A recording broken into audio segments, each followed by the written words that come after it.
May I come in, sir? Please come in. Good afternoon, sir. Very Good good. afternoon, sir. Please use it. Thank you.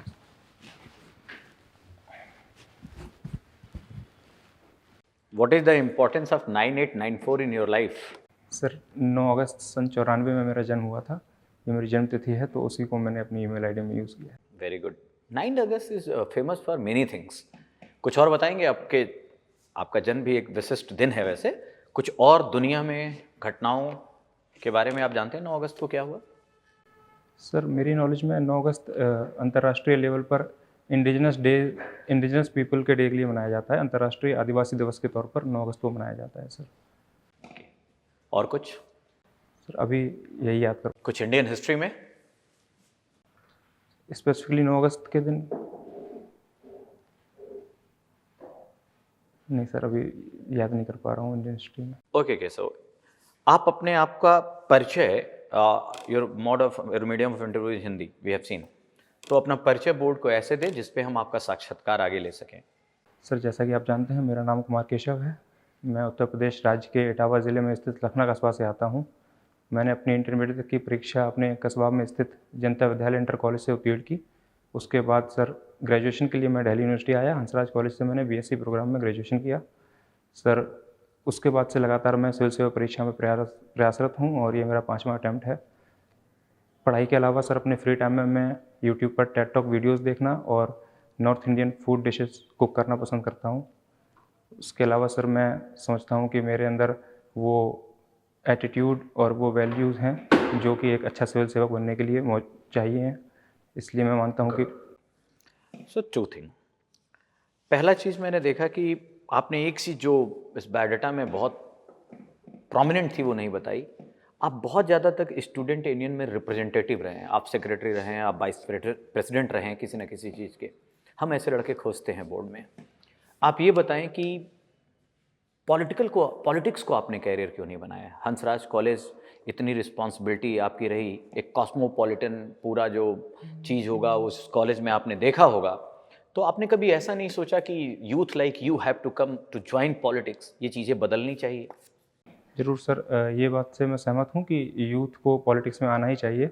पर जहाँ तक सवाल मेरे personally politics को as a career opt करने का है, तो सर उसकी कुछ वजह हैं। जो मैंने अपने कॉलेज के टाइम पर पार्टिसिपेट किया पॉलिटिक्स में, वो सर बहुत ही छोटे लेवल पर हॉस्टल में जो 200 बच्चों का जो एक इलेक्शन होता था उसके द्वारा मैं जॉइंट सेक्रेटरी बना। बाकी सर एनएसएस में जो वाइस प्रेसिडेंट की पोस्ट मुझे थर्ड ईयर में दी गई, वो मेरे शुरुआती 2 साल के काम को देकर दी गई। वो सर सिलेक्टेड थी, इलेक्टेड पोस्ट नहीं थी। What is your take? आपका विचार क्या है ये स्टूडेंट पॉलिटिक्स को लेकर, खासकर यूनिवर्सिटीज़ में, कॉलेजेस में? क्योंकि बहुत सारे लोग कहते हैं कि नहीं, एजुकेशन ही रहना चाहिए, वो फिर वहाँ पे जो है एजुकेशन हैम्पर होता है। और कई लोग कहते हैं नहीं भाई, डेमोक्रेसी में यूथ को आगे आना चाहिए, भविष्य तो वही है। तो आपको क्या लगता है कि हम इसको, पॉलिटिक्स को कॉलेज में और यूनिवर्सिटी में क्या प्रमोट करें या किस तरह का नियंत्रण रखें? सर इस पर मेरा मानना यह है कि स्टूडेंट पॉलिटिक्स एक नेसेसरी चीज़ है एजुकेशन के लिए और स्टूडेंट के पॉलिटिकल सोशलाइजेशन के लिए। हम इसको टोटली नज़रअंदाज नहीं कर सकते, हमें प्रमोट करना चाहिए। लेकिन सर जो खामियां हैं, जो नेगेटिव्स हैं, जिस तरीके की पॉलिटिक्स आज एग्जाम्पल के तौर पर दिल्ली यूनिवर्सिटी में देखी जाती है, उसमें सर कुछ कमियां हैं। उनके लिए कई स्टेप्स हैं जो लिए जा सकते हैं जिससे सकारात्मक पॉलिटिक्स प्रमोट हो, पॉलिटिकल सोशलाइजेशन हो, अवेयरनेस आए। क्योंकि सर जो यूथ है वही सिटीजन्स ऑफ टुमारो हैं, वही कहीं ना कहीं हमारी डेमोक्रेसी। या कमीशन की रिपोर्ट आपको याद है स्टूडेंट पॉलिटिक्स या यूनिवर्सिटी पॉलिटिक्स को लेकर, जिसके बाद बहुत सारी चीज़ें रुकी हैं? सर जहाँ तक मैं याद कर पा रहा हूँ, लिंगदो कमेटी की एक रिपोर्ट है जो स्टूडेंट पॉलिटिक्स के ऊपर है।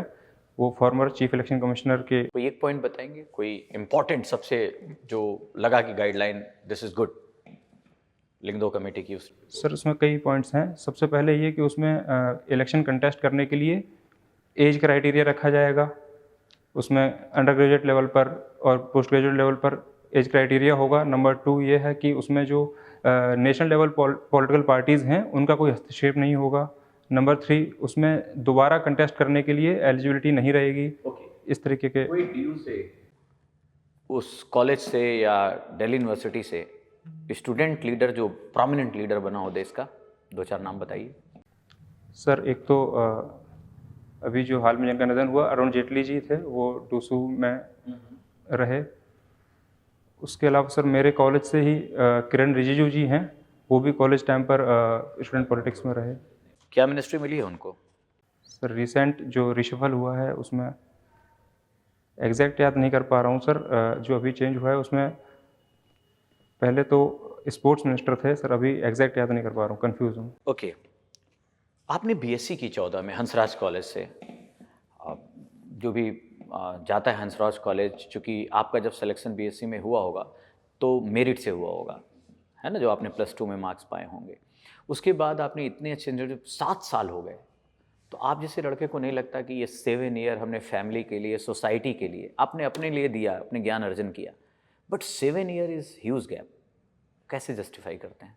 सर निश्चित तौर पर 7 ईयर्स एक लंबा समय है, उसमें कई तरीके के प्रोडक्टिव चीज़ें भी, हम इकोनॉमिकली प्रोडक्टिव चीज़ें भी कर सकते थे। लेकिन सर मैं समझता हूँ बचपन से ही जब मैं समझदार हुआ, 8th-9th क्लास में आया, तो मेरा सपना था कि सिविल सेवा में जाऊँ, और उसी हिसाब से मैंने बीएससी प्रोग्राम कोर्स लिया, जिसको कि स्पेशलाइजेशन का कोई कोर्स नहीं था।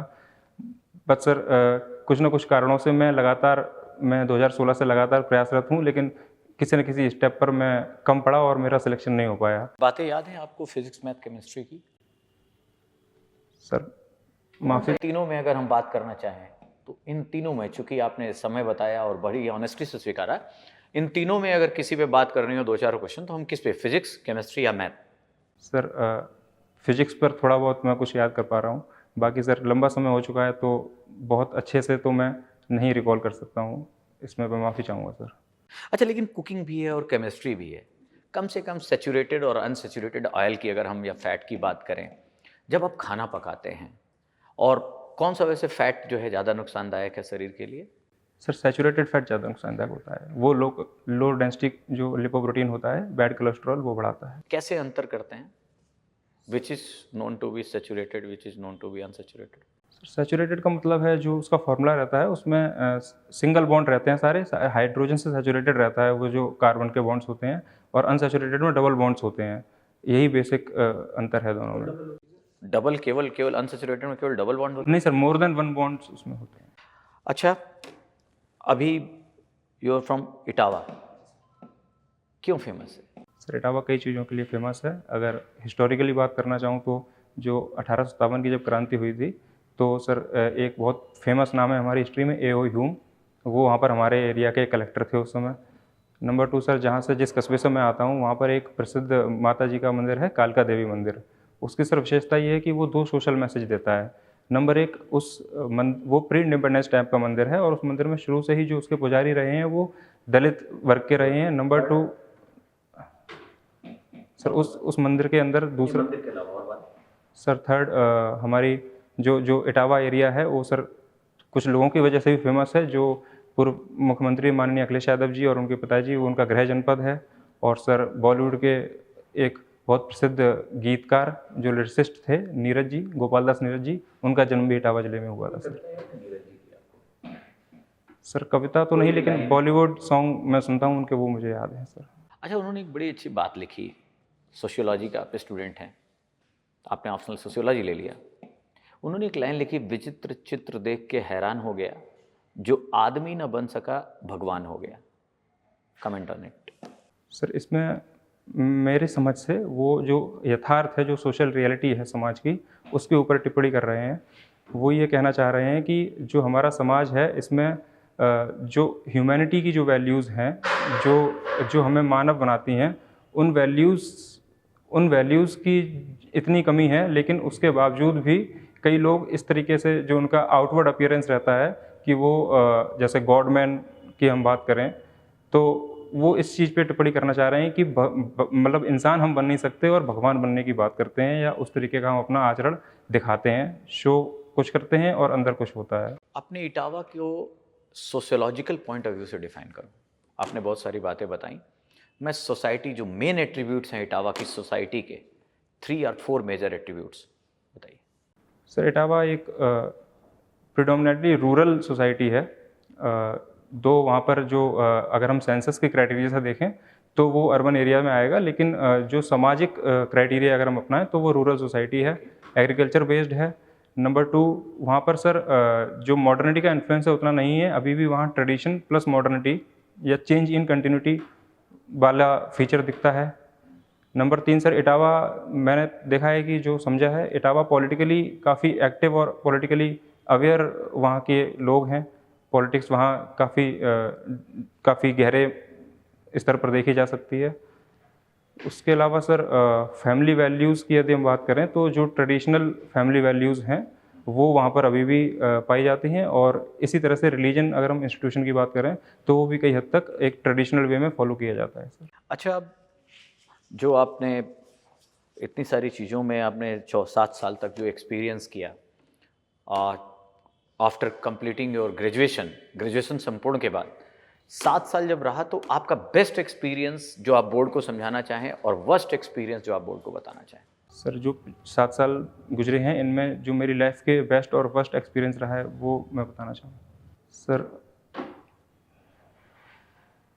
बेस्ट एक्सपीरियंस में कहना चाहूँगा कि जब मैं इस तैयारी के दौर में आया 2014 में ग्रेजुएशन से निकला, तो सर मैं एक इंसान के तौर पर जो मेरी सोच और समझ थी, और आज जब मैं आपके सामने इंटरव्यू बोर्ड में उपस्थित हूँ तो जो मेरी सोच और समझ है इसमें बहुत बहुत अंतर आया है। माइंडसेट के लेवल पर, आइडियोलॉजी के लेवल पर और नॉलेज के लेवल पर भी मैंने अपने आप में वो चेंज देखा है जो मैं चाहता हूँ कि हाँ समाज में और भी जगह दिखाई दे। पहले जो मेरे पहले धारणाएँ थीं जो कि उतनी अच्छी नहीं मानी जा सकती, उनको वो चेंज हुई हैं, और ये जो प्रोग्रेस है वो मुझे बहुत ज़्यादा, उससे मैं बहुत ज़्यादा प्राउड महसूस करता हूँ। और सर जो वर्स्ट एक्सपीरियंस की बात की जाए तो सर मैं ये पर्सनल लेवल पर मैं 2018 में सिविल सेवा परीक्षा के इंटरव्यू बोर्ड में गया था, और सर वहाँ जो मैं व्यक्तित्व रखता हूँ, जो मेरे दोस्त, मेरे सहपाठी, जो मेरे और महानुभावों ने जो मेरा उन्होंने एवेल्यूएशन किया है, मैं समझता हूँ कि मैं उसको वहाँ प्रस्तुत नहीं कर पाया, और उस वजह से मैं बहुत अच्छी परफॉर्मेंस वहाँ नहीं दे पाया। तो उसको सर मैं काफ़ी एक अपना दुखद एक्सपीरियंस मानता हूँ सर। वाचिंग टेड टॉक्स, तो आपने इसको देखा होगा या इसको अपने इसमें शेयर भी करते हैं आप कंटेंट? नहीं सर, मैं YouTube पर जो वीडियोस अवेलेबल होते हैं उनको देखता हूँ, सीखने की कोशिश करता हूँ। तो एक जो इसमें कंटेंट होते हैं YouTube पर, उसमें मैक्सिमम कितने मिनट का वीडियो होता है? सर इनका जो फॉर्मेट है वो, उसमें उन्होंने ये डिसाइड किया है कि मोनोलॉग टाइप वीडियो होगा, एक जो फ्री नॉलेज शेयरिंग प्लेटफॉर्म के लिए, और 18 मिनट की इन्होंने एक ड्यूरेशन रखी हुई है कि 18 मिनट के अंदर का वो वीडियो होगा। लेकिन कई केसेस में उन्होंने उस रूल को रिलैक्स करके स्पेशल केसेस में उसको अलाउ भी किया है आगे, उसके आगे। ये जो कॉन्सेप्ट है वो कहाँ डेवलप हुई थी और इसका पर्पज़ क्या था? सर टेड एक ऑर्गेनाइजेशन का नाम है, इसका फुल फॉर्म है टेक्नोलॉजी, एंटरटेनमेंट एंड डिज़ाइन। इनका मोटो है आइडियाज़ वर्थ स्प्रेडिंग, मतलब वो विचार जो हम पूरे समाज में फैलाना चाहें। तो सर ये एक 1984 में एक व्यक्ति थे, रिचर्ड सॉल वर्मन, उनके दिमाग में ये आइडिया आया कि क्यों ना हम इस तरह की एक कॉन्फ्रेंस ऑर्गेनाइज करें जहाँ पर जो इनोवेशन से रिलेटेड, जो नई नई चीज़ों से रिलेटेड लोग हैं वो आए, अपने एक्सपीरियंस शेयर किए हैं। तो सर 1984 में ये ऑर्गेनाइज करवाई गई यूएसए में, लेकिन उसके बाद बहुत सफल नहीं हो पाई। फिर 1990 में फिर से उन्होंने इसको ऑर्गेनाइज करवाया अपने दोस्त हैरी मार्क्स के साथ मिलकर। उसके बाद से लगातार ये यूएसए में ऑर्गेनाइज करवाई जा रही है। प्रॉफिटेबल ऑर्गेनाइजेशन है या नॉन प्रॉफिटेबल? नहीं सर, ये एक नॉन प्रॉफिट ऑर्गेनाइजेशन है, टेड फाउंडेशन इसको ओन करता है। तो इसमें जो कुछ भी आपने देखा होगा तो कुछ सीखा भी होगा, कुछ आइडियाज़ के बारे में, तो आपने क्या सीखा जो प्रशासन में यूजफुल हो सकता है? सर एक हैं व्यक्ति साइमन सिनेक नाम के, वो इस पर मोटिवेशनल टॉक्स डालते हैं। उनकी मैंने वीडियो देखी थी लीडरशिप क्वालिटीज़ के ऊपर, वो सर मुझे बहुत ज़्यादा अपील की। उसमें वो ये बताते हैं कि लीडरशिप का जो मेन जो सेंटर ऑफ फोकस एरिया जो है वो है ट्रस्ट और कोऑपरेशन। उन्होंने एग्जांपल ये दिया कि हमारी जो मानव सभ्यता है, ये इसका जो इतने सालों में जो विकास हुआ है, उसमें हम लोग जब आदिवासी या जब पहले हम रहते थे जंगलों में, तो वाइल्ड लाइफ से कॉन्फ्लिक्ट होता था, और उससे बचने के लिए मानव एक साथ रहते थे, उससे ट्रस्ट की भावना जागृत हुई। तो अगर आपको एक अच्छा लीडर बनना है, तो अगर आप अपने सबॉर्डिनेट और कलीग्स को ये विश्वास दिला सकते हैं कि आप उन पर पूरा ट्रस्ट करते हैं, और अगर आप उनके एक फॉल बैक ऑप्शन है, उससे कुछ गलत होता है तो आप उनको कोऑपरेट करेंगे, तो सर आपको एक अच्छा लीडर बन सकते हैं। ओके, आपकी जो दूसरी हॉबी है कुकिंग इंडियन फूड? जी sir, mainly North Indian dishes. कोई बात नहीं, तो रोटी तो हर घर में बनती है।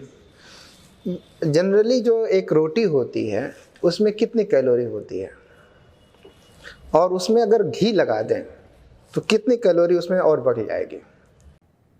माफ़ी चाहूँगा सर, एग्जैक्ट वैल्यू नहीं पता है मुझे। ओके, सोशियोलॉजी आपका ऑप्शनल सब्जेक्ट रहा है, तो जब हम उसके मेथड्स की बात करते हैं तो उसमें दो नए मेथड आते हैं जो सबसे करंट माने जाते हैं, एथनोमेटोलॉजी और फिनोमेनोलॉजी। ये दोनों के बारे में ज़रा बताइए। सर, एथनोमेथोडोलॉजी और फिनोमेनोलॉजी ये दोनों नए सिद्धांत हैं। ये जो पॉजिटिविस्टिक फिलॉसफी थी उसको रिजेक्ट करते हैं, जहाँ पर ये कहा जाता था कि सोशियोलॉजी को एक नेचुरल साइंस की डिसिप्लिन की तरह माना जाए। वो ये कहते हैं ऐसा नहीं है, इसमें अलग अलग सिद्धांत हो सकते हैं और ज़रूरी नहीं है कि इसमें आइडियोलॉजी को जीरो करके ही हम चलें। तो सर, एथनोमेथोडोलॉजी जो है वो कहता है कि हम जो लोगों के खुद की जो अंडरस्टैंडिंग है, एथनो मेथोडोलॉजी लोगों की खुद की जो अंडरस्टैंडिंग है उससे हम जो है स्टडी करेंगे किसी भी कॉन्सेप्ट को। और फिनोमेनोलॉजी ये कहता है कि जो कोई भी सोशल सब्जेक्ट, कोई भी सोशल इशू हम देखते हैं वो एक फिनोमेना है, वो डे टू डे लाइफ में घटित होता है और उसकी हम एक स्ट्रक्चर्ड वे में स्टडी नहीं कर सकते हैं, उसको हमें उस इंडिविजुअल सेंट्रिक वे में ही स्टडी करना पड़ेगा। और उसलिए वो भी एक जो सेट पैटर्न है या जो ग्रांड थ्योरीज हैं उनको रिजेक्ट करते हैं और इंडिविजुअल या सोशल इशूज सेंट्रिक थ्योरीज देते हैं। तो जब इसमें उन चीज़ों को रिजेक्ट किया गया, तो हम जब सोशियोलॉजी की बात करते हैं तो सोशियोलॉजी कहती है कि ये समाज का अध्ययन है और समाज में सामाजिक संबंधों की बात होती है। सोसाइटी किसको कहते हैं? सोसाइटी में mainly social relation sub centre of focus social relation होता है, जहाँ भी सोशल रिलेशन है और उसकी अवेयरनेस है तो उसे एक सोसाइटी माना जाता है। ठीक है, तो ऐसी स्थिति में वहाँ पर एथनोमेथोडोलॉजी को कैसे अप्लाई किया जाएगा? सर, एथनोमेथोडोलॉजी को अगर हम उदाहरण के तौर पर देखें तो यदि हम कास्ट सिस्टम को स्टडी करना चाहते हैं तो जो एथनोमेथोडोलॉजी को अप्लाई करेंगे तो वो जो सोशल रिलेशन एक सोशल सेटिंग है जिसमें कुछ ग्रुप ऑफ पीपल पार्टिसिपेट कर रहे हैं और वो उस सोशल सेटिंग में जाकर उनकी जो आइडियोलॉजी है, जो वो कास्ट के बारे में सोच रहे हैं, उसका अध्ययन करके उसके आधार पर वो अपनी स्टडी को और अपनी थीसिस को डेवलप करेंगे। तो इसने स्ट्रक्चरल जो फंक्शनलिज्म हमारा जो पहले ट्रेडिशनल सिद्धांत था समाज को समझने का, उसको चैलेंज किया या उसके अनुरूप काम करता है? सर, ये स्ट्रक्चरल फंक्शनलिज्म को चैलेंज करता है। स्ट्रक्चरल फंक्शनलिज्म एक समाज को एक स्ट्रक्चर्ड वे में देखता है कि समाज में एक सेट पैटर्न है और समाज उस सेट पैटर्न के हिसाब से ही काम करेगा, उसके फंक्शन डिसफंक्शन हम देख सकते हैं। लेकिन एथनोमेथोडोलॉजी उससे एग्री नहीं करता है। वो कहता है कि इसमें कई तरीके के आयाम हो सकते हैं और हर किसी का अपना एक इंडिविजुअल उस इशू सेंट्रिक हम अध्ययन कर सकते हैं, उसके बेसिस पे भी हम अपनी एक थ्योरी दे सकते हैं। ओके, जब हम मैक्स वेबर की थ्योरीज पढ़ते हैं तो उसने ब्यूरोक्रेसी की कॉन्सेप्ट दी, लेकिन ब्यूरोक्रेसी के कॉन्सेप्ट को जब मर्टन ने क्रिटिसाइज़ किया तो उसने कहा कि मैक्स वेबर की जो ब्यूरोक्रेसी है वो ट्रेंड इन कैपेसिटी है, उसको हिंदी में प्रशिक्षित अयोग्यता बोलते हैं। तो क्या आपको लगता है कि अभी भी भारत में जो हमारी नौकरशाही है उसमें प्रशिक्षित अयोग्यता देखने को मिलती है? सर, इसमें मेरी समझ में आइदर और वाली सिचुएशन तो नहीं कह सकते हैं। जो वेबर ने कॉन्सेप्ट दिया, उन्होंने एक आइडियल टाइप दिया था ब्यूरोक्रेसी का, जहाँ पर उन्होंने उन चीज़ों को लिस्ट किया जो एक ब्यूरोक्रेसी में होनी चाहिए। लेकिन उसका जो प्रैक्टिकल इम्प्लीमेंटेशन जब देखा गया तो उसमें कई खामियां भी दिखाई दी, जो कि मर्टन ने उनको हाईलाइट किया। इंडिया की जो सर ब्यूरोक्रेसी है उसमें सर कई खामियां तो हैं, लेकिन उसको ट्रेंड इन कैपेसिटी नहीं कहना चाहूँगा। जो इंडिया में जो इतने सालों का जो विकास है, जो इंडिया की जो ग्रोथ और प्रोस्पेरिटी, जो भी अभी अब पुलिस का बिहेवियर देख लीजिए कई बार, तो वो वही 1960 के दशक वाला 1861 की पुलिस एक्ट के तहत जो पुलिस का व्यवहार, जो ट्रेनिंग मिली थी, वही ट्रेनिंग के तहत आज भी पुलिस का व्यवहार दिखाई देता है। तो कई ऐसी चीज़ें हैं। प्रशासन भी आज भी वो जो नौकर था वो साहब बन गया। सिविल सर्विसेज में हम लाते हैं उनको कि आप जनता की सेवा करेंगे और वो अधिकारी बन करके बाहर नहीं निकलना चाहते हैं। तो जो ट्रेनिंग मेथड था, वो ट्रेनिंग मेथड की वजह से जो अभी भी सोसाइटी की रिक्वायरमेंट है उसको प्रशासन पूरा नहीं कर पा रहा है। उसका मेन यही माना जाता है कि उनकी ट्रेनिंग उस तरह से नहीं हो पा रही है।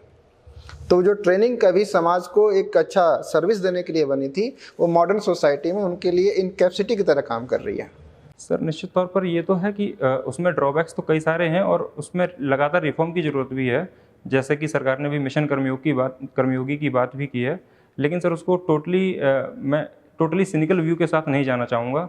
मैं मानता हूँ सर ब्यूरोक्रेसी में कई लोग और ज़्यादातर लोग ऐसे हैं जो देश और समाज के लिए काम करना चाहते हैं, अच्छी नीयत से आते हैं, और यदि सरकार और जो प्रशासनिक ट्रेनिंग और जो रिसोर्सेज हैं वो मिलकर एक काम करेंगे तो सर वो पॉसिबल हो पाएगा।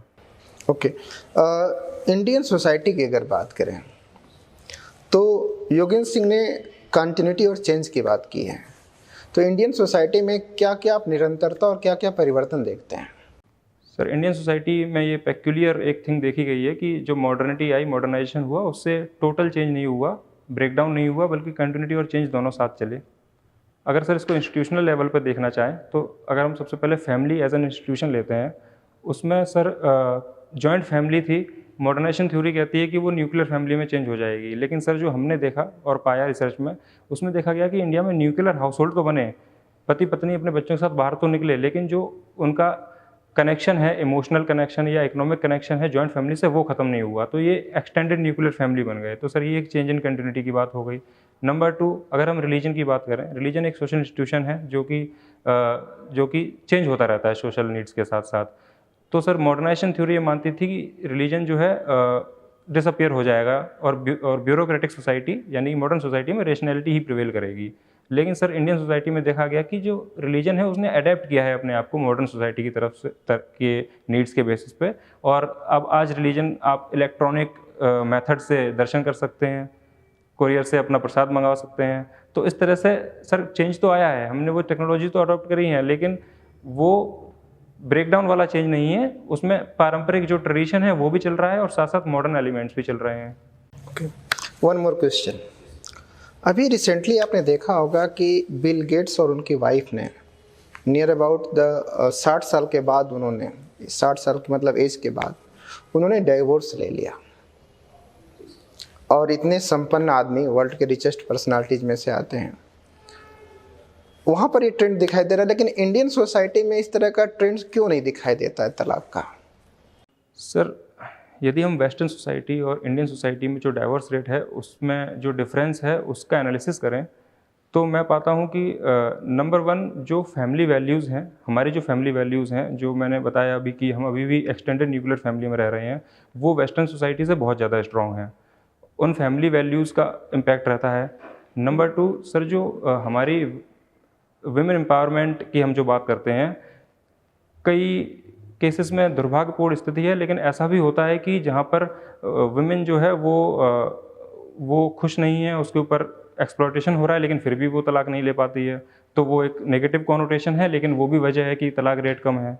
और सर तीसरा ये कि जो इंडिविजुअलिज्म की एक आइडियोलॉजी होती है, जहाँ पर इंसान खुद को सेंटर में रखकर सोचता है, हमारा जो देश, हमारा समाज है, वो हमें जो सीख देता है वो ये देखता है कि पहले हम बाकियों को देखते हैं, लास्ट में खुद को देखते हैं। तो सबको साथ लेने के चलने की जो परंपरा है वो भी एक वजह है कि हमारे यहाँ डाइवोर्स रेट कम। ओके, कहीं ऐसा तो नहीं लगता कि एक और शिक्षा मिलती है कि चाहे आप जहाँ जितना पैसा रखें, दुनिया का सब दे दें, आप कभी बीवी को खुश नहीं रख सकते? कई लोगों ने कहा कि देखिए एक इसका एक और परसेप्शन है कि एक वाइफ एक ऐसी एंटिटी है जो चाहे जो हो जाए वो खुश नहीं रहेगी।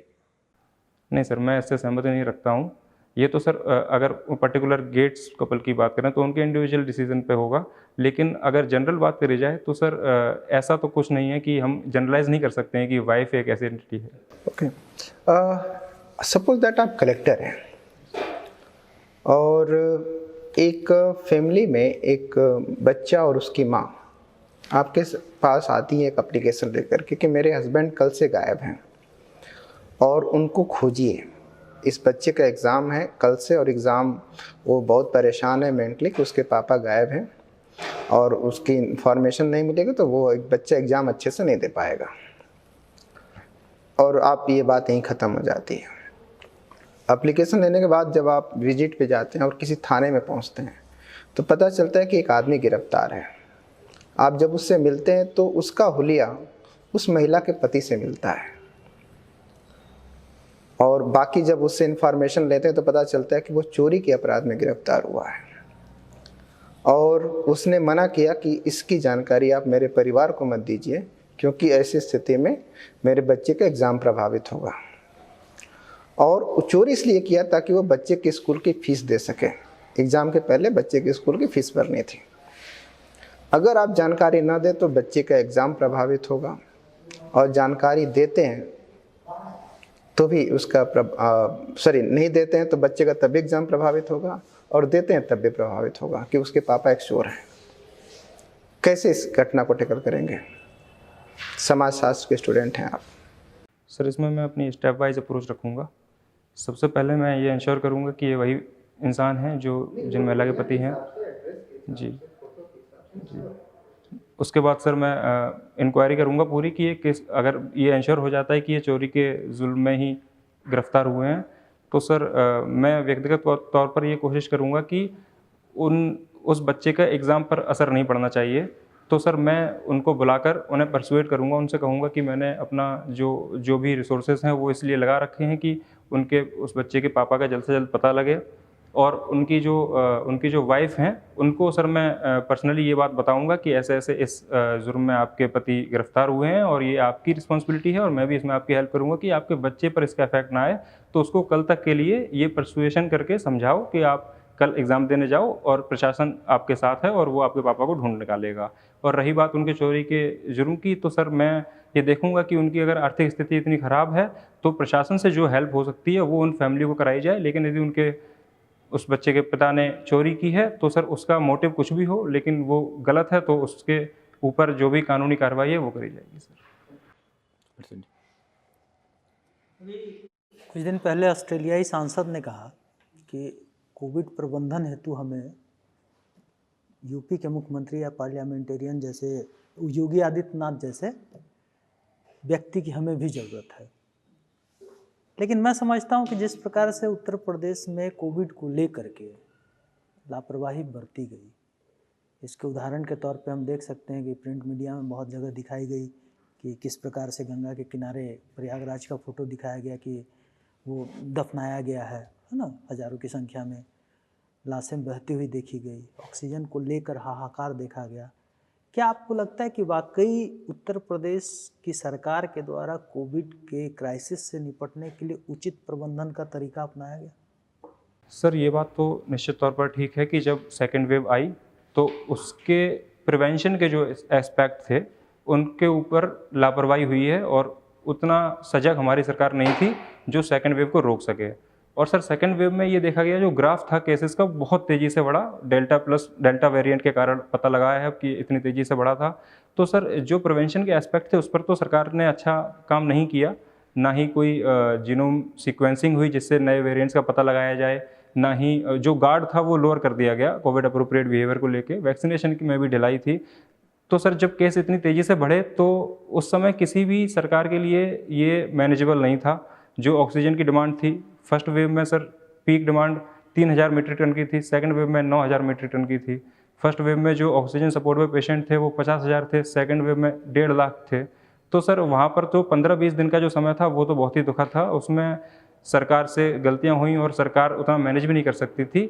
लेकिन सर फिर जो सजगता उसके बाद सरकार ने दिखाई, सर्विलांस टीम बनाई गई, गांव-गांव गई वो, उन्होंने स्क्रीनिंग की, वैक्सीनेशन के लिए सर एक स्ट्रेटजी बनाई गई कि गांव में जो हेजिटेंसी थी उसे मिटाने के लिए ग्राम प्रधान से और वहाँ सदस्यों से बात की गई, उनका पहले वैक्सीनेशन कराया गया। तो सर जो इन्होंने क्यूरेटिव जो बाद में स्टेप्स लिए हैं वो मैं मानता हूँ बहुत अच्छे रहे हैं, और उसी वजह से जो अनुमान था कि जून में जो यूपी में बहुत ज़्यादा केसेस आएंगे उनकी रोक हुई वाकई में, और मैंने ज़मीनी स्तर पर भी देखा है वैक्सीन हेजिटेंसी कम हुई, सर्विलांस टीम आई, हर एक डिस्ट्रिक्ट में 2 वेंटिलेटर्स भेजे गए। तो सर जो बाद में जब सरकार जागी और उन्होंने ये स्टेप्स लिए तो वो वाकई में प्रेज़वर्दी है। जैसे कोविड के बाद देखा गया कि भाई इसके प्रचार प्रसार को रोकने के लिए लॉकडाउन लगाया गया, और इससे सबसे ज़्यादा जो इम्पैक्ट पड़ा वो इनफॉर्मल सेक्टर पे पड़ा, ठीक है।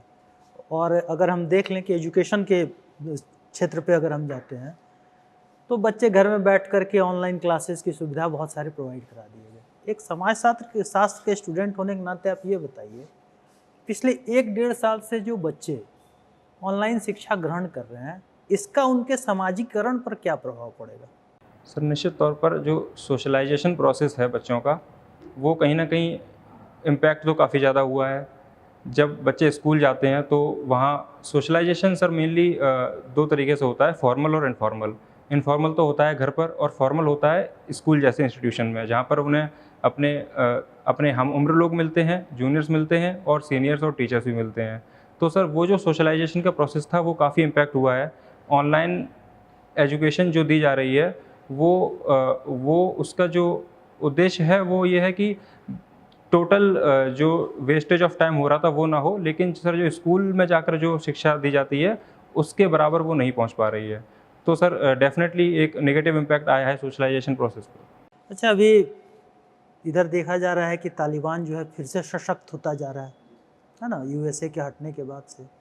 ऐसा कहा जा रहा है कि यूएसए के द्वारा जो शांति स्थापना की बात को लेकर के तालिबान में इन्वेजन किया गया अफगानिस्तान में बेसिकली, वह सफल नहीं हो सका। एक तरह से यह 20 साल तक चलता युद्ध जो है यह अमेरिका के लिए वियतनाम के युद्ध के जैसा ही रहा।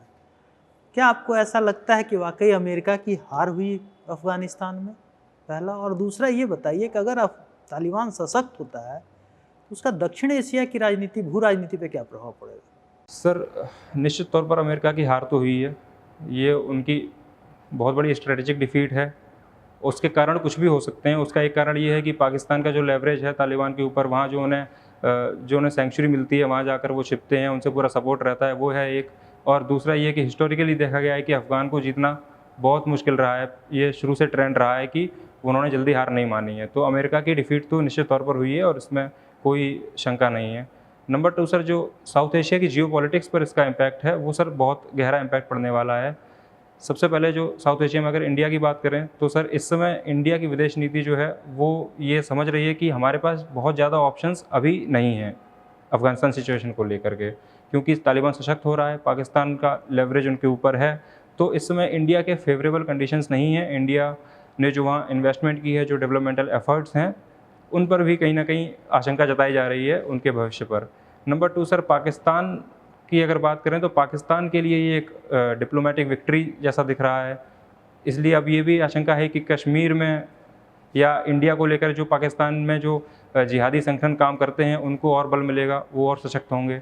तो सर इसके वाइड स्प्रेड और लॉन्ग टर्म इम्पैक्ट होने वाले हैं साउथ एशिया की पॉलिटिक्स पर। सर अगर हम देखें तो सेंटर स्टेट रिलेशनशिप आज के समय में सफल भी है और असफल भी है। सफल इन सेंस में जब हम देखते हैं कि जब एक ही पॉलिटिकल पार्टी की सरकार कई राज्यों में बनती है तो कोई इशू नहीं होता है उसमें, और या होता भी तो बहुत लेस इशू होता है। लेकिन जब दूसरी पॉलिटिकल पार्टी सरकार में आती है तो वहाँ पर एक स्टेटस ऐसा बना दिया जाता है कि कुछ भी सही हो लेकिन हम नहीं मानते, काइंड ऑफ थिंग, विरोध के लिए विरोध करने का प्रोविजंस। हमने ये भी देखा है कि सेंट्रल स्टेट रिलेशनशिप के बेटरमेंट के पॉइंट ऑफ व्यू से बहुत सारे कमीशंस, चाहे वो सरकारिया कमीशन हो, चाहे राजा मन्नार कमीशन हो, पुंछी कमीशन से लेकर के सेकेंड ARC से लेकर के हर जगह प्रोविजंस बनाए गए हैं और वहाँ उन लोगों ने रिकमेंडेशंस भी दी हैं। दोनों बातों पे अगर हम ये कहते हैं कि या तो अपोजिट पॉलिटिकल पार्टीज हो, उनके बिहेवियर को देखते हुए कमीशंस की जो रिकमेंडेशंस को न मानते हुए सेंटर भी कहीं रिजिड हो जाता है और उसको फॉलो नहीं करने लगता है। आपको नहीं लगता कि कहीं ना कहीं सेंटर को भी रिकमेंडेशंस जो दी गई हैं उनको ध्यान में रख करके और चीज़ों को आगे परस्यू करना चाहिए? सर मेरी समझ में जो सेंटर स्टेट रिलेशन में जो इश्यूज़ आते हैं वो मेनली 2 टाइप के इश्यूज़ हैं। एक तो है पॉलिटिकल रीजंस की वजह से आते हैं और दूसरा है लीगल या कॉन्स्टिट्यूशनल रीजंस की वजह से आ सकते हैं। तो सर जो लीगल और कॉन्स्टिट्यूशनल रीजंस की वजह से आ सकते हैं उसमें सर कोई ऐसा इशू नहीं है जो सॉल्व नहीं किया जा सके। उसमें अमेंडमेंट के थ्रू या जो कमीशंस की रिकमेंडेशंस हैं, जैसे कि गवर्नर के अपॉइंटमेंट को लेकर जो रिकमेंडेशन है या जो प्रेसिडेंट्स रूल लगाया जाता है उसको लेकर जो रिकमेंडेशन है, वो सर निश्चित तौर पर इम्प्लीमेंट करी जानी चाहिए और उनका फॉलो होना चाहिए। जैसे अभी मैंने आपने गवर्नर के अपॉइंटमेंट की बात की, तो उसमें तो है कि कम से कम एक गवर्नर को मतलब जो पॉलिटिकल पार्टीज़ में एक्टिव रोल प्ले किया है उसको 2 साल के गैप के बाद गवर्नर कहीं लगाया जाना चाहिए। लेकिन अभी हाल ही में देखते हैं कि तुरंत अभी कोई कैबिनेट का पार्ट है और उठा के तुरंत गवर्नर बना दिया जाता है। तो ये जो रिकमेंडेशंस हैं इनकी अवहेलना नहीं हो रही है? जी सर, मेरा मानना है कि जो रिकमेंडेशंस हैं उनमें से कई रिकमेंडेशंस ऐसी हैं जिनको तुरंत फॉलो करना चाहिए, उनको इम्प्लीमेंट करना ही चाहिए। या तो वो गवर्नर के अपॉइंटमेंट को लेकर हो गई, प्रेसिडेंट्स रूल को लेकर हो गई, उनका सबका इम्प्लीमेंटेशन तुरंत होना ही चाहिए सर। बाकी जो पॉलिटिकल पार्टीज़ की जो एक जो खींच तनाव रहता है, जो पॉलिटिकल कॉन्फ्लिक्ट रहता है, उसके लिए तो सर पॉलिटिकल लीडर्स ही उसका रिफॉर्म कर सकते हैं। उसके लिए उनको मैं समझता हूँ जब एक बार इलेक्शंस ओवर हो जाते हैं उसके बाद पॉलिटिकल पार्टी की आइडियोलॉजी से नहीं बल्कि एक देश के विकास की आइडियोलॉजी से अगर काम करें तो सर एक टीम वर्क की तरह काम कर सकते हैं वो, सेंटर और स्टेट दोनों सरकारें मिलकर। तो सर डेफ़िनेटली जो आपने रिकमेंडेशंस की बात की, उनका इम्प्लीमेंटेशन होना ही चाहिए और उसमें केंद्र सरकार को एक्टिव स्टेप्स लेने चाहिए सर। अगर भारतीय लोकतंत्र की बात हम करें तो ऑपोजिशन एक बहुत ही मजबूत आधार स्तंभ के रूप में माना जाता है, लेकिन अगर आज के समय में हम देखें तो ऑपोजिशन नाम की चीज़ कहीं मतलब ये कह सकते हैं कि कहीं टिकती नहीं है या फिर कहीं बन नहीं पा रही है। ऐसे केस में क्यों नहीं बन पा रही, क्या रीज़न हो सकता है इसके? क्या अपोजिशन को जो रोल प्ले करना चाहिए उस रोल में वो खरा नहीं उतर पा रहा है अपोजिशन, या कोई और भी रीजंस हो सकते हैं? सर निश्चित तौर पर अपोजिशन को डेमोक्रेसी में एक स्ट्रॉन्ग अपोजिशन होने से ही स्ट्रॉन्ग डेमोक्रेसी बनती है। और सर जो अपोजिशन की मैं टोटली वीक तो नहीं कहूँगा, क्योंकि हर एक मुद्दे पर अपोजिशन ने पार्लियामेंट हो या उसके बाहर हो आवाज़ उठाई ही है। लेकिन जो ये परसेप्शन बना है कि स्ट्रॉन्ग अपोजिशन की जगह वीक अपोजिशन इंडिया में बनी हुई है, उसके कारण ये है कि सर जो मेन बड़ी पॉलिटिकल पार्टीज़ हैं, उनकी कहीं ना कहीं सीट्स में कमी आई है और जो रूलिंग पार्टी है उनके पास बहुत सीट्स हैं। तो सर वो जो है एक पॉलिटिकल स्ट्रेंथ जो रहती है सीट्स ज़्यादा होने से वो कम हो गई है काफ़ी। उसी वजह से लीडर ऑफ अपोजिशन भी नहीं नियुक्त हुआ था पिछली बार। तो एक तो सर ये पॉलिटिकल रिप्रेजेंटेशन जो है वो रूलिंग पार्टी के पास ज़्यादा है, तो उससे वो एक स्ट्रेंथ रहती ही है। उसके अलावा सर मैं समझता हूँ जो ये अगर हम बीते 5-7 साल की बात करें, तो सर जो एक सोशल मीडिया पर जो पॉलिटिकल प्रेजेंस बढ़ी है लोगों की, उसको सर अपोजिशन ने उतने अच्छे से यूटिलाइज़ नहीं कर पाया है, ऐसा मैंने एनालाइज़ किया है। तो वो भी दूसरी कमी एक मानी जा सकती है अपोजिशन की। लेकिन सर ये निश्चित तौर पर अपोजिशन को स्ट्रेंथ होनी ही चाहिए, तभी डेमोक्रेसी सर्वाइव कर सकती है। आप यूपी से बिलोंग करते हैं और यूपी में हाल ही में पंचायती राज के इलेक्शंस जो है वो संपन्न हुए हैं। सारे जिस तरीके से संपन्न हुए हैं उसको देख करके एक प्रश्नवाचक चिन्ह मन में आता है कि पंचायती राज में कुछ सुधार की गुंजाइश अभी भी दिखती है, कुछ क्या बहुत दिखती है। अगर इसके पैटर्न पे अगर आपसे सजेशन मांगा जाए कि कोई 3 सजेशन ऐसा दीजिए कि पंचायती राज के इलेक्शंस को फ्री एंड फेयर कंडक्ट कराने में और ज़्यादा सुविधा हो सके। सर सबसे पहले तो जो स्टेट इलेक्शन कमीशन है, जो कंडक्टिंग बॉडी है इन इलेक्शंस की, वो जो हमारा यूनियन लेवल पर इलेक्शन कमीशन है उसके कंपेरिजन में काफ़ी वीक है। तो उसका जो अपॉइंटमेंट प्रोसेस है वो उस पर पॉलिटिकल इन्फ्लुएंस नहीं होना चाहिए। वो एक फ्री एंड फेयर अपॉइंटमेंट हो और उनके पास वो पावर्स हों कि जिससे वो कंट्रोल कर सके एडमिनिस्ट्रेटिव ब्यूरोक्रेसी को और free and fair elections ensure करवाएं। नंबर 2 सर जो अभी पंचायती राज में जो मेन स्ट्रीम पॉलिटिकल पार्टीज़ हैं उनका जो पार्टिसिपेशन रहता है वो आधिकारिक तौर पर नहीं रहता है, वो अनऑफिशियल होता है। लेकिन वहाँ पर उनको ऐसे समर्थित कैंडिडेट बोला जाता है कि ये XYZ पॉलिटिकल पार्टी के समर्थित कैंडिडेट हैं। अगर सर उसको हम ओपन पार्टिसिपेशन कर देंगे तो सर जो ये पॉलिटिकल पार्टीज़ में एक होड़ रहती है उन सीट्स को ग्रैब करने की, और उसके पीछे जो वायलेंस होता है उसके पीछे कहीं ना कहीं उनके मन में ये छूट रहती है कि हमारा ओपन पार्टिसिपेशन नहीं है और वो अपने कैरेक्टर पर दाग लगने से बचा सकते हैं। वो चीज़ सर जाएगी तो एक नेगेटिव इंसेंटिव आएगा वायलेंस में इंडल्ज होने के खिलाफ।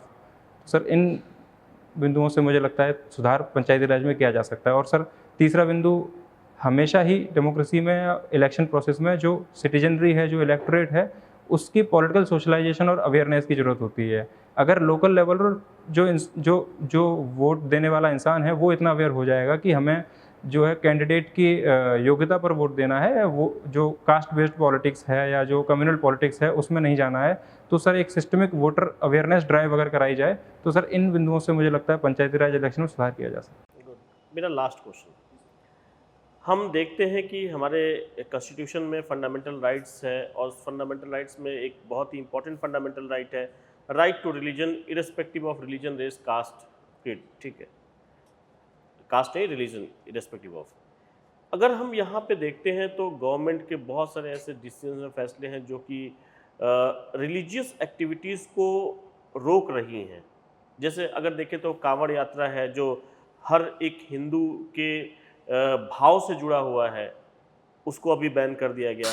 या बिहार में देखें तो बिहार में अभी कल के डेट में उन्होंने एक नया अनाउंसमेंट किया है कि जो ये बकरीद पे जुलूस निकालेंगे उसको बैन कर दिया है, नहीं निकाला जाएगा। तो इस तरह से देखा जाए तो इन सब चीज़ों को वो रोकते जा रहे हैं। आपको नहीं लगता कि ये जो हर व्यक्ति का अपना जो एक राइट है उसको कर्व किया जा रहा है? सर निश्चित तौर पर जो right to freedom of religion है वो एक फंडामेंटल राइट है, और हमारे देश का जो सेकुलरिज्म है वो भी सर्वधर्म समभाव के नीति पर काम करता है। लेकिन सर मैं ये कहना चाहूँगा कि कोई भी राइट हमारे कॉन्स्टिट्यूशन में एब्सोल्यूट राइट नहीं है। इसी तरह से जो right to freedom of religion है वो भी एब्सोल्यूट नहीं है, उस पर भी कुछ रीजनेबल रिस्ट्रिक्शंस लगाए जाते हैं। तो सर पब्लिक ऑर्डर को ध्यान में रखते हुए या किसी धर्म या समुदाय की मान्यताओं को ध्यान में रखते हुए कुछ कुछ रिस्ट्रिक्शंस प्रशासन के द्वारा लगाए जाते हैं, और वो सर रेगुलेशन का पार्ट हैं। तो सर मैं इस व्यू से सहमत नहीं हूँ कि वो रिलीजन के प्रैक्टिसिंग के जो राइट है उसको कर्व करने के लिए लगाया जा रहा है। डार्क एनर्जी क्या होती है? सर डार्क एनर्जी जो स्पेस है, यूनिवर्स है, उसका एक पार्ट है जिसे अभी तक हम स्टडी नहीं कर पाए हैं। अभी स्पेस में हमने जो स्टडी किया है, जो हम जानते हैं, वो सिर्फ 4% जो उसका पार्ट है उसको हमने स्टडी किया है, जान पाया है। बाकी डार्क मैटर और डार्क एनर्जी के बारे में अभी हम पता नहीं लगा पाए हैं, उसकी हम स्टडी नहीं कर पाए हैं। क्या इसका इम्पैक्ट कैसे पता चल रहा है कि ये डार्क एनर्जी होगी कुछ? हाउ कैन वी से डार्क एनर्जी? डार्क मैटर ठीक है कि जितने मैटर हैं इससे ज़्यादा भी कुछ हो सकता है, लेकिन डार्क एनर्जी हमने क्यों कह दिया ये डार्क एनर्जी है? माफ़ी चाहूँगा सर, इस बारे में जानकारी नहीं है। गलत न्यूज़ फैला के सीए में गलत न्यूज़ फैलाई गई, एग्रीकल्चर बिल पे बहुत गलत फहमियाँ हैं। कल आपने पेपर पढ़ा है, न्यूज़पेपर पढ़ा है? एक पार्टिकुलर डिस्ट्रिक्ट के डिस्ट्रिक्ट मजिस्ट्रेट, आप जैसा यूथ, किसान उसके यहाँ प्रदर्शन कर रहे थे, उसने बुलाया और बोला कि हम बात करना चाहते हैं, मैं भी किसान फैमिली से हूँ। And in 50 minute he convinced everyone. किसान विरोध नहीं कर पाए। आप होते उसकी जगह, दो ऐसे पॉइंट बताइए जो आप कहते कि नहीं आपको मानना चाहिए, दो सबसे बड़े इस बिल के सकारात्मक बिंदु जो उनके दिल पे लगे किसानों के। किसान प्रदर्शन कर रहे हैं, उनको बुला के आप बात कर रहे हैं। सर यदि मैं सिर्फ कानून के तौर पर उनको समझाना चाहूँगा तो मैं सबसे पहले बताऊँगा कि इस कानून से उनको फ्रीडम दी जा रही है, लिबर्टी दी जा रही है। अभी तक जो उनको जो बंदिश थी कि वो एपीएमसी मंडी के अंदर ही अपना अनाज बेचें, वो बंदिश ख़त्म की जा रही है। और इस बिल से फ़ायदा ये होगा कि कोई भी किसान, एक नेशन वाइड एग्रीकल्चरल मार्केट बनेगी और जहाँ भी उसे अच्छा मूल्य मिल रहा हो वहाँ पर अपनी फसल को बेच सकेगा। और सर दूसरी बात ये कि जो कॉन्ट्रैक्ट फार्मिंग की बात की गई, वो मैं उन्हें समझाना चाहूँगा कि कॉन्ट्रैक्ट फार्मिंग जो है वो भविष्य जो है वो कॉन्ट्रैक्ट फार्मिंग और फूड प्रोसेसिंग का ही है। एग्रीकल्चर में जो ग्रोथ है वो हम सिर्फ एमएसपी के बेसिस पे यदि हम अपने एग्रीकल्चरल सेक्टर को डेवलप करना चाहें तो वो बहुत लॉन्ग टर्म व्यू नहीं है। ये इसलिए मैं उनसे बताऊंगा कि जो कॉन्ट्रैक्ट फार्मिंग है, जिसमें आप एक कॉन्ट्रैक्ट साइन करके आप किसी बड़े इंडस्ट्री या किसी बड़े कंपनी से आप कॉन्ट्रैक्ट साइन करके उनको अपनी फसल बेच सकते हैं, तो उससे उन्हें जो फ़ायदा होगा, जो फूड प्रोसेसिंग सेक्टर डेवलप होगा, उसके बारे में मैं उन्हें समझाना चाहूँगा सर। और यदि कानून फेथ और बिलीव में क्या अंतर है? फेथ और बिलीव, सर ये दोनों शब्द वैसे समानार्थी लगते हैं, माइन्यूट डिफरेंस है इनमें। जहाँ तक मैं समझता हूँ फेथ एक आध्यात्म से जुड़ा हुआ मसला है। जो हमारे अंदर फेथ होता है वो एक फेथ को हम भगवान से और इष्ट देव से जोड़ते हैं। और बिलीफ सर जो मानवीय जो विश्वास जो मानवीय संरचना के अंदर देखा जाता है। अगर हम ह्यूमन से ह्यूमन की बात करें तो उसमें बिलीफ शब्द यूज़ होता है, और यदि हम स्पिरिचुअलिटी की बात करें तो उसमें सर फेथ शब्द का यूज़ होता है। Last question from the board, article 370 answer केवल हाँ ना में देना है, नो एक्सप्लेनेशन। हटाना राइट था या नहीं? राइट था sir. Thank you can go now. Thank you sir, thank you.